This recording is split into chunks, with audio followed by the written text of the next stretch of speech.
Hey everyone, I hope you guys are doing well. Today we're looking into InMode. Basically, this company creates body treatment equipment for the beauty, and I've covered this company before in my channel. Back then we were selling at only $22 a share for InMode. We're now at $36 a share, which both of them are still very far from the all-time high at $94.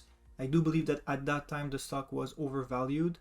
It came down way too much in my opinion. The company is really solid, and I'm going to show you why even at this price right now there's still so much potential in this company. Alright, so first we're going to look at the growth, the financial health, and at the end the valuation and the price target that we give for InMode. Alright, if we now look at the growth of the company, we can see the revenue for the past 5 years. It's been growing pretty steadily. In fact, the compounded annual growth rate of the revenue was 46% in these 5 years, which is a huge growth. If you look at the past Q3 of 2021 with the Q3 of 2022, it's almost at 30%, which means that there is still growth left in this company. It's still continuing to grow. The most interesting thing in my opinion here is that it's not only the revenue that's increasing, the operating cash flow are also increasing at a steady rate. It's following the revenue. And why this is important, because at the end of the day, we're looking at cash flow, and revenue alone is not enough. Here's a screenshot of the previous earnings report that they just announced. And basically they're expecting to finish off 2022 with a revenue between 445 million and 450 million, which if you take 2021's revenue, which was at 357 million, and you put on what they just forecasted, this would bring us to a 25 to 30% increase in revenue from 2021 to 2022 year over year. And these are still high double digits growth. As you guys know, at the end of the day, what we care about is the outlook, the future, because even if the past performance was well, revenue-wise or growth-wise, what we care is what's waiting for us in the future. And in this case, the company's announcing good outlooks of good growth, so this is good for us. All right, if we now look at the profitability, full disclosure, this data has been taken from Stock Unlock. If we now look here, we can see that the growth margin is at almost 84%, operating margin 45%.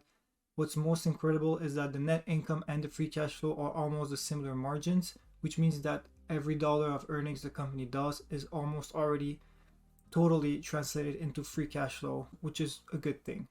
So far we saw that there's a high growth and the company is highly profitable. Now, if we look at the financial health, we can see that the current ratio is at 9.75, which is very good. And the company is debt free. This is one of the best things I like to see when I invest in a company, is that they don't have debt. We can also see that the shares are decreasing, so the company is buying back some shares, which is increasing the value of the shares for the current shareholders, which is good. And there's more cash and liabilities. So overall, no financial distress whatsoever for InMode. So here we have the returns. As you guys know, it tells us about how well the company is using capital to reinvest in itself. And in our case, we can see the return on invested capital, return on asset, return on equity. They're all pretty good. They're really, really good. So it tells us a bit about the management team, that they know what they're doing, right? This is kind of an indicator for that as well. So really good returns from the company. Here is the cash flow statement. What we have here is the capex expenditure is really small for InMode, which means they're not really investing heavily into their capital expenditure, building equipment. And so this is a good thing, especially in the inflation environment that we are right now, because as you know, capex is really impacted by inflation. In our case, we don't really have any capex, and this results in a lot of free cash flow. If we now look at the valuation, we see that the price of free cash flow is at 17, and so is the price to earnings almost at 17 as well. The reason why they're so close to each other is because, as we saw earlier, the margins for free cash flow is almost the same as the margin for earnings. This is why the ratios are both giving almost the same result. Now, the reasons why I think the company is somewhat undervalued. First argument was that in the past 5 years, the compounded annual growth rate of the revenue, like we saw earlier, is at 46%, which is really strong growth. But more importantly, there is a strong outlook as well from the management team. Like we said, management forecasted for the end of 2022 a revenue between 445 million and 450 million, which would translate a year-over-year increase in revenue of almost 25 to 30%. So that is still strong revenue. Next thing is that for the compounded annual growth rate of the free cash flow, it's also increasing for the past 5 years. It's almost 65%. That is huge growth. And like I said before earlier as well, what we care about is free cash flow. So revenue is increasing, free cash flow is increasing as well at very strong rates, both of them. The third point is that there is no debt. So this is amazing. There's no debt, and there's almost $500 million in cash sitting in the account. So no financial distress whatsoever. All right, so to continue here, we have the graph of the price to free cash flow going back to 2017 up to 2022. And we can see that on average, the price of free cash flow was at 23.39, and that currently we're at 17.08 right here. And as you guys know, when I made my first video, we were sitting about somewhere like here when the price of the stock was at $22 like we saw. So it was ridiculously cheap, okay? It was really the lowest of the low. Right now we've came up a little, we're at 17, but we're still below the average, and for the other reasons that I've said earlier, I think it's still a pretty good opportunity. So here we have the discounted cash flow model. Again, this is taken from Stock Unlock, check them out. It's a very useful website.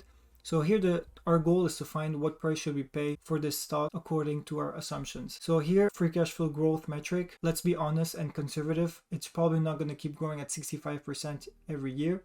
For this reason, I would put something very conservative. Again, these are my assumptions. You might have higher growth rate assumptions, but these are, in my opinion, conservative and fair. Price to free cash flow, I would also put it 18 to be conservative. 5 years, no shares buybacks, and discount rate, I would put even more than 10%. I would put 12% just to have a margin of safety. So this gives us a discounted fair value of 38.11 which is roughly 5-6% above the current price of $36. Now again, it's not hugely discounted according to my assumptions, but these assumptions are really conservative. So if you believe that they're going to grow at a faster rate, this might be a good opportunity for you. Even so, all the other arguments that we saw earlier shows us that the company has good growth, good financial health, and overall, just the company is good in every aspect, good returns as well, like we saw. So honestly, I will keep adding this to my position, and I hope you guys enjoyed this video. If you did, please like and subscribe. I would really appreciate it, and I'll see you on the next video. Thanks.